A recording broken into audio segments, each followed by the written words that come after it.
KC international যে কোম্পানিটা কিন্তু প্রচুরভাবে কারেকশন হচ্ছে, বলা যেতে পারে ক্র্যাশ অবস্থা, অথচ এমনই একটা কোম্পানি যে কোম্পানি আমাদের বলা যেতে পারে পাওয়ার অ্যান্ড ডিস্ট্রিবিউশনে ওয়ান অফ দ্য বেস্ট কোম্পানিটা একদিকে যেরকম পাওয়ার এবং ইনফ্রাস্ট্রাকচারের উপরে কাজ করছে দারুণভাবে, সেরকমভাবে রোড কনস্ট্রাকশনের উপরে কাজকর্ম করছে এবং সঙ্গে সঙ্গে একাধিক বড় বড় প্রজেক্টে কাজ করেছে। কোম্পানির যদি এক্স্যাক্টলি অর্ডার বুক দেখা যায়, সেই অর্ডার বুক হচ্ছে 40,000 ক্রোডসেরও বেশি। এত বড় মাপের একটা অর্ডার বুক নিয়ে বসে আছি, এক্সিকিউশন ভালো মাপের হচ্ছে, অথচ আমরা রেজাল্টে দেখতে পেয়েছি রেজাল্ট কিন্তু ভালো হয়নি। এবং রিসেন্ট যেটা দেখছি আমাদের বিগত জাস্ট 1 বছরের মধ্যে মাইনাস প্রায় 44% কোম্পানিটা পড়ে গেছে। এবং 5 ইয়ার্সেও যদি দেখি সেক্ষেত্রে আমাদের অনলি 8% মতো কিন্তু কোম্পানিতে প্রফিট রয়েছে, মানে কিছুই প্রফিট নেই। টোটালি একটা ডিজাস্টার্স ইনভেস্টমেন্ট সিস্টেম, অর্থাৎ এমনই একটা ইনভেস্টমেন্ট প্ল্যান যে ইনভেস্টমেন্ট প্ল্যানটা হচ্ছে টোটালি ডিজাস্টার্স।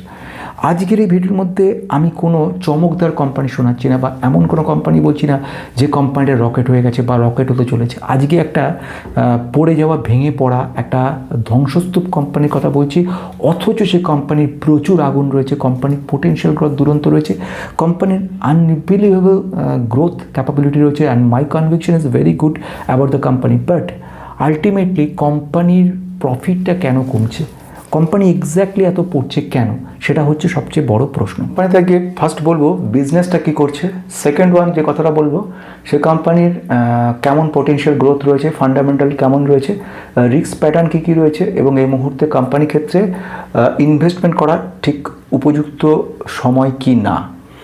So সব কিছু বলার আগে, this was only for education purpose, know by yourself before investing, please consult yourself or your advisor, past it can guarantee future performances. Come to the most interesting point, business model যদি বলি, power transmission and distribution number 1, number 2 রয়েছে railway এবং transportation, number 3 রয়েছে civil construction, number 4 cables এবং কন্ডাক্টরের উপর কাজ করে এবং ইন্টারন্যাশনাল ইনফ্রাস্ট্রাকচার প্রজেক্টের উপরে কোম্পানিটা কিন্তু কাজ করে চলেছে। অর্ডার বুক যদি বলি, এই মুহূর্তে প্রায় 36,267 কোটি অর্ডার কিন্তু অলরেডি রয়েছে এবং এর সঙ্গে যে অর্ডার এক্সট্রা যোগ হয়েছে টোটাল সেখানে বিরাট, মানে 40,000 কোটি কিন্তু ছাড়িয়ে যাচ্ছে এখানে। এবং অর্ডার পাইপলাইন যদি বলি টোটাল সেখানে প্রায় দাঁড়িয়ে রয়েছে 1.8 লাখ ক্রোডস। এত বড় একটা অর্ডার কিন্তু টোটাল অর্ডার পাইপলাইন বলে এটাকে, সেই পাইপলাইনের মধ্যে দাঁড়িয়ে রয়েছে। তো এইরকম হচ্ছে অবস্থা। সাম্প্রতিক আরও 1,063 কোটি টাকার অর্ডার এসছে। কিন্তু এখন প্রশ্ন, এবার সেকেন্ড প্রশ্নটা চলে আসছে যে তাহলে রেজাল্ট কি, মানে এক্স্যাক্ট কারণ কি যে কারণের জন্য এতটা পড়লো, সেটা বলার আগে নতুন থাকলে কিন্তু সাবস্ক্রাইব করে রাখবেন, সঙ্গে সঙ্গে বেল আইকনটা প্রেস করবেন। অসংখ্য ধন্যবাদ প্রত্যেককে যারা আমাকে লাইক করেছেন, যারা কমেন্ট করছেন, যাদের উৎসাহী কিন্তু আমি একটু এগিয়ে চলেছি। অসম্ভব তাদের মানে ভালোবাসা, তাদের শ্রদ্ধা, তাদের রেসপেকটেশন, তাদের কৃতজ্ঞতা জানানোর কোনো ভাষা আমার নেই। তাদের উৎসাহে কিন্তু এগোতে পারছি, না হলে এগোনো অনেক আগেই বন্ধ হয়ে যেত। আমি যে জায়গাটার কথা বলবো, কয়েকটা গুরুত্বপূর্ণ পয়েন্ট বলছি, আমি যেগুলো পয়েন্ট আউট করছি। যেমন প্রথম হচ্ছে মার্জিন প্রেশার। এই কোম্পানির ক্ষেত্রে সব থেকে বড় জায়গা সেটা হচ্ছে মার্জিনটা।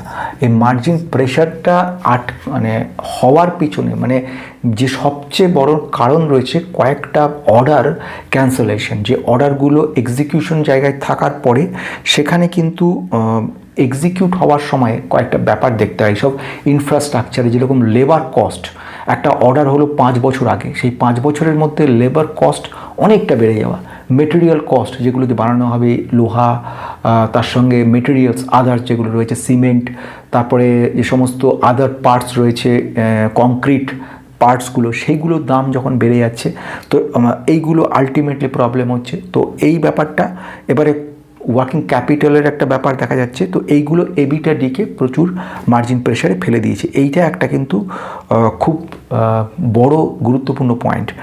আরেকটা পয়েন্টের কথা আমি নোট ডাউন বলবো, সেটা হচ্ছে প্রায় মানে এদের ক্ষেত্রে লজিক্যাল ডিসরাপশন, এটা একটা গুরুত্বপূর্ণ পয়েন্টের কথা বলবো।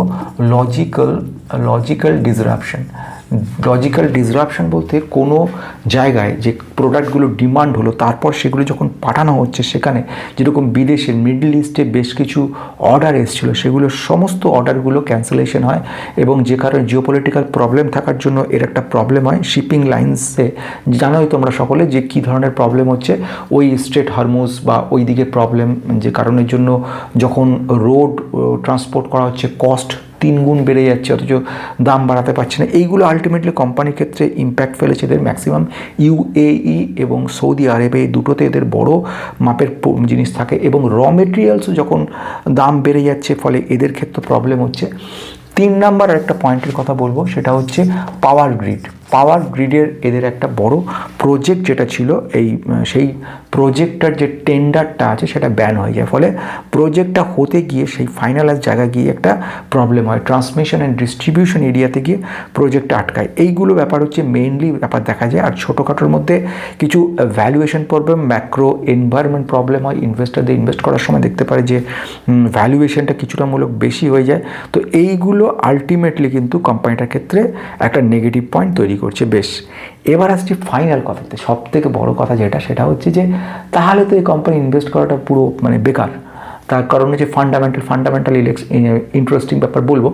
তার আগে আমি গুড পয়েন্টগুলো বলবো যে কারণটার জন্য আমি মনে করছি কোম্পানিটার মধ্যে একটা পজিটিভিটি আসতে পারে। প্রথম হচ্ছে বিজনেসটা কিন্তু খুব স্ট্রং রয়েছে, বিজনেস ভিজিবিলিটি। কেন বলছি ভিজিবিলিটি স্ট্রং? তার কারণ হচ্ছে একটা হচ্ছে অর্ডার বুক বিরাট, ফিউচার অর্ডার্স এবং যে বিজনেসের উপর কাজ করছে কনস্ট্রাকশন ইনফ্রাস্ট্রাকচার সেগুলো ভবিষ্যৎ বিরাট বড় রয়েছে, ফিউচার ভালো করতে পারে।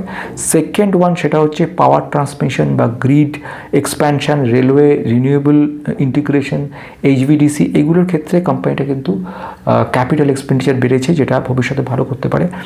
প্রফিটেবিলিটি কিছু নেই, প্রফিটেবিলিটিটা উইক রয়েছে, এটা একটা নেগেটিভ পয়েন্ট ঠিকই, কিন্তু রেভিনিউ গ্রোথ কিন্তু আস্তে আস্তে ইমপ্রুভ করছে, এটা কিন্তু একটা পজিটিভ ব্যাপার।